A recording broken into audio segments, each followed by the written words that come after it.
Harris, her office fought an order to reduce the California prison populations after the U.S. Supreme Court determined that conditions amounted to cruel and unusual punishment. Though she later claimed to be shocked at what they had done, Harris's attorneys argued that non-violent offenders should stay behind bars because the state needed their cheap labor. I remember reading that article. I was just grossed out.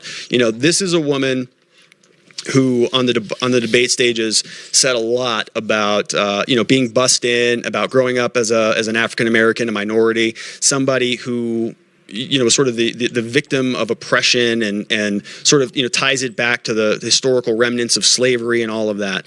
Well, cheap labor, essentially what they're doing is they're turning these prisoners and the people in custody into slave labor. And she's making an argument that even though the conditions amounted to cruel and unusual punishment, their attorney and her offices are still going to be arguing that they should stay behind bars because they need the labor. I mean,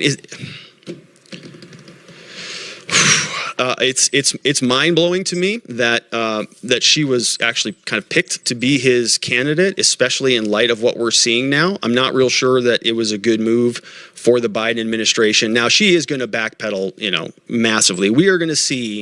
We're all going to have whiplash because this stop and pivot is going to hit us so hard. She'll come out and be on the other side of all of these things. You could already kind of see that happening. She could feel the political winds shifting a little bit. And so, justice for Jussie Smollett. There's pictures of her, standing right next to him. She's got Twitter posts about, justice for Juicy and all that.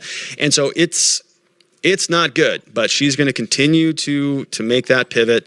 And we're going to continue to hold her accountable on this show because this is somebody who I do not want anywhere near the Oval Office based on what she does to her fellow people.